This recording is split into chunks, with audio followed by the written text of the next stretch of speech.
Good evening बच्चों। आज हम लोग अल्टरनेटिंग करंट्स में different types of AC circuit पढ़ेंगे, जिसमें अगर सर्किट में रेजिस्टेंस लगा है तो उसका वोल्टेज और करंट किस तरह बिहेव करेगा। तो देखिए बच्चों, सर्किट कंटेनिंग रेजिस्टेंस ओनली, यानी एक ऐसा सर्किट जिसमें रेजिस्टेंस हो। तो जैसे मान लीजिए ये एक हमारा रेजिस्टेंस लगा हुआ है और यहाँ पर अल्टरनेटिंग करंट्स लगी हुई है। ऑल्टरनेटिंग करंट्स का फार्मूला अगर आप वोल्टेज के टर्म में लिखें तो V naught sine omega T होता है। तो ध्यान से देखिए, अगर हमने यहां पर अगर वोल्टेज क्रिएट दिया तो वो वोल्टेज कहां डेवलप होगा? इसके क्रॉस डेवलप होगा। जो वोल्टेज यहां से हम देंगे वो इसके क्रॉस डेवलप हो जाएगा, इस रेजिस्टेंस के क्रॉस डेवलप हो जाएगा, क्योंकि यहां जो वोल्टेज लगा हुआ है वो इसके पैरेलल में इसको वोल्टेज देगा। कहने का मतलब ये है कि जो हमारी वोल्टेज की इक्वेशन हमने लगाई वही वोल्टेज इस रेजिस्टेंस में जाएगा। तो इसमें कितना वोल्टेज जाएगा? तो फार्मूला ओम के रूल से V is equal to I R जाएगा, क्योंकि I करंट है। अब V हमारा क्या है? V हमारा V naught sine omega T है, तो V की जगह क्या लिख सकते हैं? V naught sine omega T लिखा जा सकता है, I इंटू आर लिखा जा सकता है। अब यहां करंट को हम देखना चाहते हैं कि करंट किस तरह से बिहेव करेगी, तो V naught sine omega T upon R कर सकते हैं। यहां पर ध्यान से देखिए, V नॉट अपॉन आर जो है वो क्या इंडिकेट कर रहा है? अगर देखिए, जैसे ये हमारी इक्वेशन थी V is equal to V naught sine omega T, तो साइन ओमेगा टी अगर अलग कर दीजिए तो ये वोल्टेज हो गया। यहां पर अगर साइन ओमेगा टी अगर अलग कर देंगे तो वी नॉट अपॉन आर, यानी ये क्या चीज बन जाएगी? करंट बन जाएगी, क्योंकि V बाई आर, यहां देखिए अगर आर नीचे ले आइए तो क्या बन जाएगी? करंट। तो क्योंकि यहां V नॉट है इसलिए हम कौन सी करंट यहां लिखेंगे? I नॉट लिखेंगे, साइन ओमेगा टी। इसका मतलब क्या हुआ? इसका मतलब जैसी इक्वेशन हमारी वोल्टेज की है वैसी इक्वेशन हमारी करंट की आ गई। तो इसका मतलब क्या हुआ? इसका मतलब यह हुआ कि as voltage increases current also increases in same phase. अब सेम फेज का मतलब समझ रहे हैं आप क्या होता है?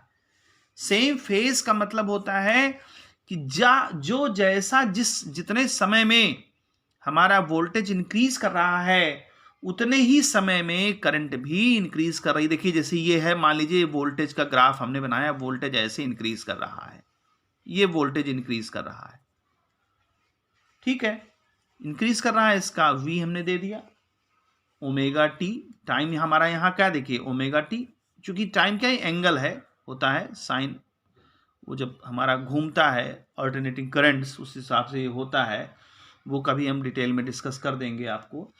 ये पीक वैल्यू है वोल्टेज की, V नॉट हमने आपको बताया था, ये पीक वैल्यू है वोल्टेज की, ये भी पीक वैल्यू है डाउन अपोजिट डायरेक्शन में। तो एज वोल्टेज इंक्रीजेस तो करंट ऑल्सो इंक्रीजेस। देखिए यहां हम डॉट डॉट दिखाएंगे हम, चूंकि अब ये ना कोई समझे कि नहीं ये करंट तो आप नीचे दिखा रहे हैं इतना, अगर हम करंट इसी लाइन पे ही लाइन दिखा देंगे तो आपको समझ में नहीं आएगा। बेसिकली ये जो लाइन है, ये लाइन इसी के ऊपर बननी चाहिए थी, लेकिन आपको दिखाई नहीं पड़ेगा, इस वजह से यहां बनाई गई है। तो ये करंट को रिप्रेजेंट करेगा।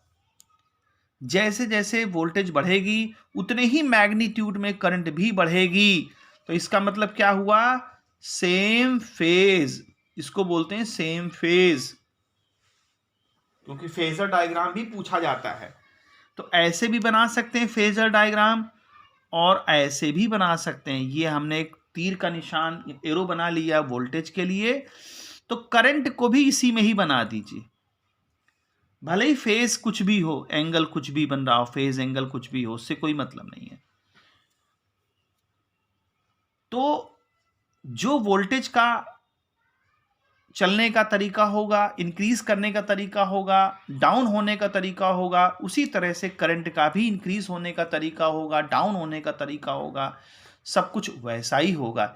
इसीलिए ये पहला है, अभी इसके बहुत सारे पार्ट आएंगे, तो मैं अलग अलग वीडियो इसकी बनाऊंगा पार्ट वाइज। आज मैं सिर्फ बताऊंगा करंट कंटेनिंग रेजिस्टेंस ओनली, अगर sorry circuit containing resistance only, कि इस सर्किट में केवल रेजिस्टेंस लगा हो, बल्ब लगा हो या कुछ लगा हो, रेजिस्टेंस लगा हो, तो वहां पर वोल्टेज और करंट का क्या बिहेवियर होना चाहिए। तो उम्मीद है बच्चों ये बात आपको समझ आई होगी। नेक्स्ट वीडियो में हम लोग दूसरे सर्किट्स की बात करेंगे, कैपेसिटेंस की बात करेंगे, इंडक्टेंस की बात करेंगे। वहां पर हम फिर से एक बार मुलाकात करेंगे। गुड बाय बच्चों।